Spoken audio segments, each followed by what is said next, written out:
हा आहे माझा डाएट चार्ट। मी जे डाएट फॉलो करते आहे ते सगळं इथे लिहिलेलं आहे आणि याच्या खाली सीड सायकल आहे।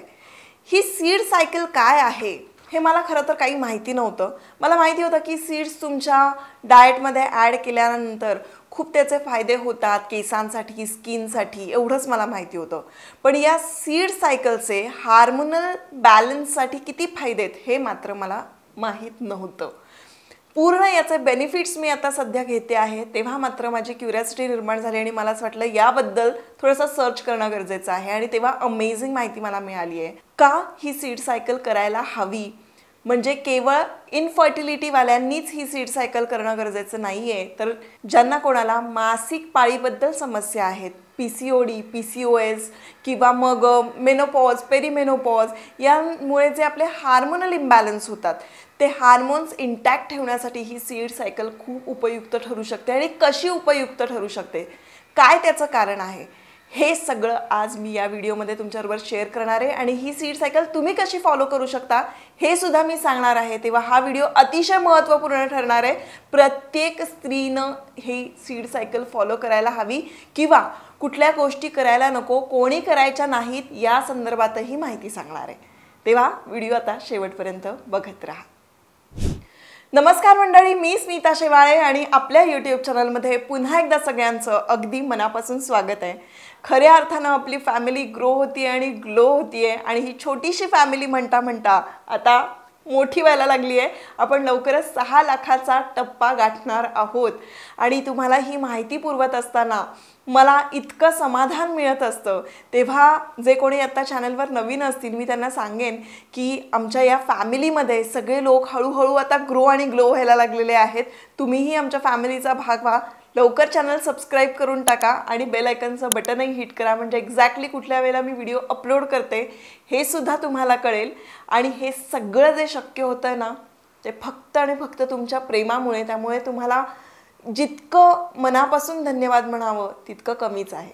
चला तर मग आता आजच्या व्हिडिओला सुरुवात करू।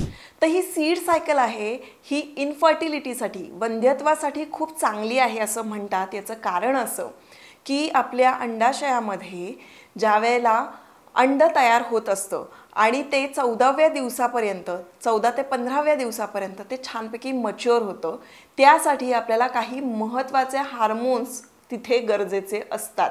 त्यामुळे जी परिस्थिती छान निर्माण झालेली असते त्यामध्ये आपण व्यवस्थित कन्सीव्ह करू शकतो आणि प्रेग्नन्सीचे चान्सेस असतात।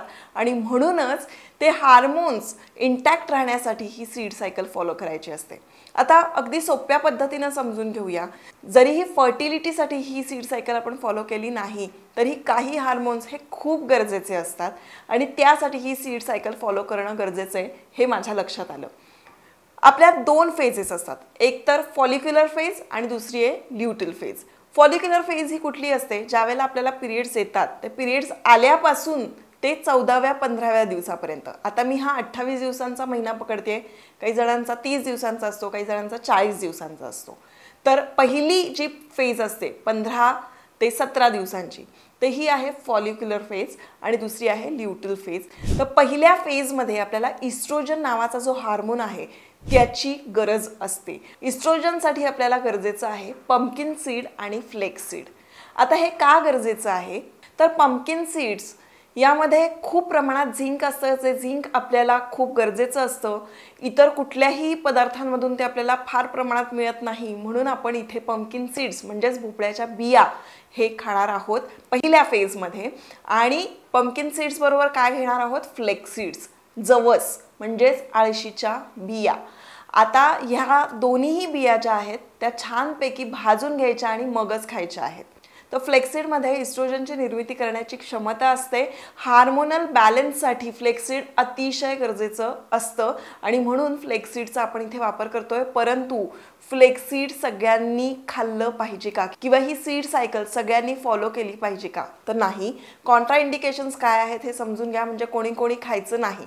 गरोदर स्त्रिया असतील त्यांनी ही सायकल मनाने फॉलो करायची नाही, डॉक्टरांना विचारल्याशिवाय अजिबात खायचं नाही। ज्यांना कोणाला ॲलर्जी आहे, थायरॉइड आहे किंवा मग हाय BP आहे, या लोकांनी मनाने या गोष्टी करायच्या नाहीत। न्यूट्रिशनला, डायटिशियनला किंवा तुमच्या फिजिशियनला कोणालाही विचारून तुम्ही ही सीड सायकल सुरू करू शकता. कारण बऱ्याचदा जवस जे असतं ते खूप उष्ण असतं, ते सूट होईलच असं नाही. आणि जर का तुम्हाला घरच्या घरी ट्राय करायचं जरी असेल, तुम्हाला यातल्या कुठल्याही गोष्टी नाही आहेत आणि ट्राय करायच्यात, तर तुम्ही जवस छानपैकी भाजून घ्या, त्याची पावडर तयार करा आणि ती पावडर पाव चमच्यानी सुरुवात करा. 7 दिवस पाव चमचा घ्या. ती तुम्हाला छान पचती असं वाटलं, गॅस होत नाही आहेत ना, ब्लोटिंग होत नाही आहे ना, असं लक्षात आलं की मग त्यानंतर अर्ध्या चमच्यापर्यंत तुम्ही ते घेऊ शकता. सो आपल्याला पंपकिन सीड्स इथे अर्धा चमचा घ्यायचा आहे आणि जवस फ्लेक्स सीड्स म्हणजेच अळशीच्या बिया अर्धा चमचा घ्यायचा आहे आणि 1 टेबलस्पून, दिवसाला 1 टेबलस्पून इतकंच घ्यायचं आहे. कधीपर्यंत? आपल्या पहिल्या फेजपर्यंत, म्हणजे पिरियड्स आल्यापासून ते 15व्या 16व्या दिवसापर्यंत.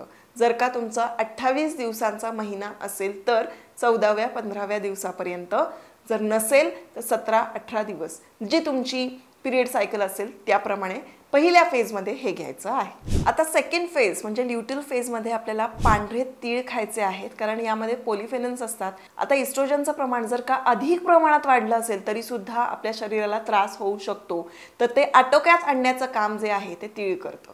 म्हणजे पहिल्या फेजमध्ये आपण इस्ट्रोजन वाढवण्यासाठी काही सीड्स खाल्ले.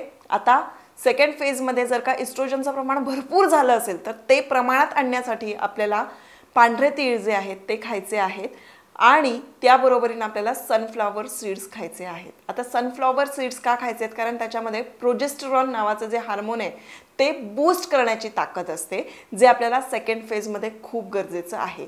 यामुळे आपले हार्मोन्स जे आहेत ते छानपैकी बॅलन्स राहणार आहेत आणि सेकंड फेजमध्ये आपल्याला पांढरे तीळ आणि सनफ्लॉवर सीड्स जे आहेत ते खायचे आहेत. आता हे सुद्धा छानपैकी भाजून घ्यायचे, रोस्ट करायचे आणि मग ते एका छान बरणीमध्ये भरून घ्यायचे. सनफ्लॉवर सीड्स अर्धा चमचा आणि तीळ अर्धा चमचा एवढंच आपल्याला खायचं आहे. तर सनफ्लॉवर सीड्समध्ये भरपूर प्रमाणात व्हिटॅमिन ई आहे, केस वाढीसाठी अतिशय उत्तम आहे, यामध्ये प्रोटीन आहे. तिळामध्ये सुद्धा म्हणजे पांढऱ्या तिळामध्ये सुद्धा भरपूर प्रमाणात प्रोटीन आहे, अँटीऑक्सिडंट्स आहेत आणि ब जीवनसत्व आहे.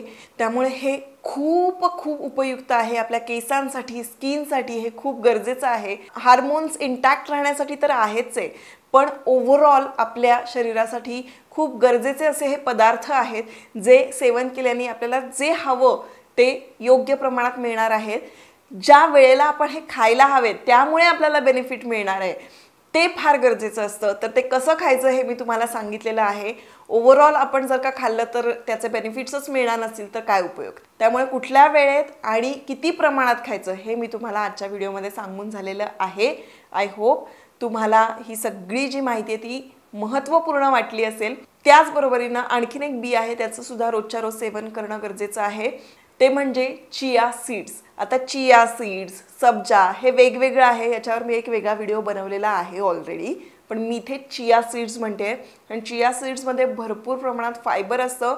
हे फायबर जास्त प्रमाणात असल्यामुळे तुमचं गट क्लीन राहणार. त्यानंतर ओमेगा 3 आहे, फॅटी ॲसिड आहे. त्यामुळे चिया सीड्ससुद्धा आपण 1 चमचा रोज खायला हवं. पाण्यामध्ये तुम्ही मिक्स करून खा, फक्त पाण्याबरोबर प्या किंवा कुठल्याही पदार्थामध्ये टाकून तुम्ही हे खाऊ शकता. तर कुठल्या कुठल्या बिया आपण आपल्या आहारामध्ये समाविष्ट करून घेणं गरजेचं आहे हे मी आज सांगितलेलं आहे. आय होप ही माहिती तुम्हाला महत्त्वपूर्ण वाटली असेल. पण या बिया खाल्ल्यानंतर तुमचं PCOD, PCOS किंवा जे काय तुमचे मासिक पाळी संदर्भातल्या समस्या असतील तर त्या दूर होणार आहेत का? तर असं नाही होत. त्यासाठी आपली उत्तम जीवनशैली ही फार महत्त्वाची आहे. आपण कसं जेवतो, किती झोपतो, किती पाणी पितो किंवा आपण बाहेरचं जंक फूड खात नाही ना, या सगळ्या गोष्टी पण खूप महत्त्वाच्या आहेत. त्यानंतर आपण स्ट्रेस, टेन्शन हे किती घेतो यावर सुद्धा या गोष्टी अवलंबून आहेत. आता मुळात जीवनशैली कशी मेंटेन करायची हे ऑलमोस्ट सगळ्या पॉडकास्टमध्ये तुम्हाला आपले जे आयुर्वेदाचार्य येतात ते सांगतात, परंतु स्ट्रेस मॅनेज कसं करायचं हे मात्र तुम्हाला आता पुढच्या पॉडकास्टमध्ये, म्हणजे आता जो येणारा शुक्रवार आहे त्या पॉडकास्टमध्ये डॉक्टर वृषाली राऊत येणार आहेत आणि त्या सांगणार आहेत. स्त्रियांचा ताण कमी करण्यासाठी किंवा पुरुषांचा ताण कमी करण्यासाठी, नातेसंबंधातले ताण कमी करण्यासाठी स्ट्रेस मॅनेज करण्यासाठी एक्झॅक्टली काय करायचं यावर त्या सुंदर टिप्स देणार आहेत, काही होमवर्कसुद्धा देणार आहेत. तेव्हा ते पॉडकास्ट बघायला विसरू नका. त्यामुळे आपण स्ट्रेस मॅनेज करायला सुद्धा या चॅनलवर शिकणार आहोत.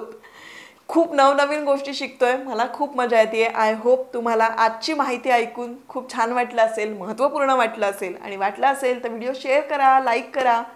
जे कोणी नवीन असतील त्यांनी चॅनल सबस्क्राईब करा. आणि भेटूया आता पुढच्या व्हिडिओ.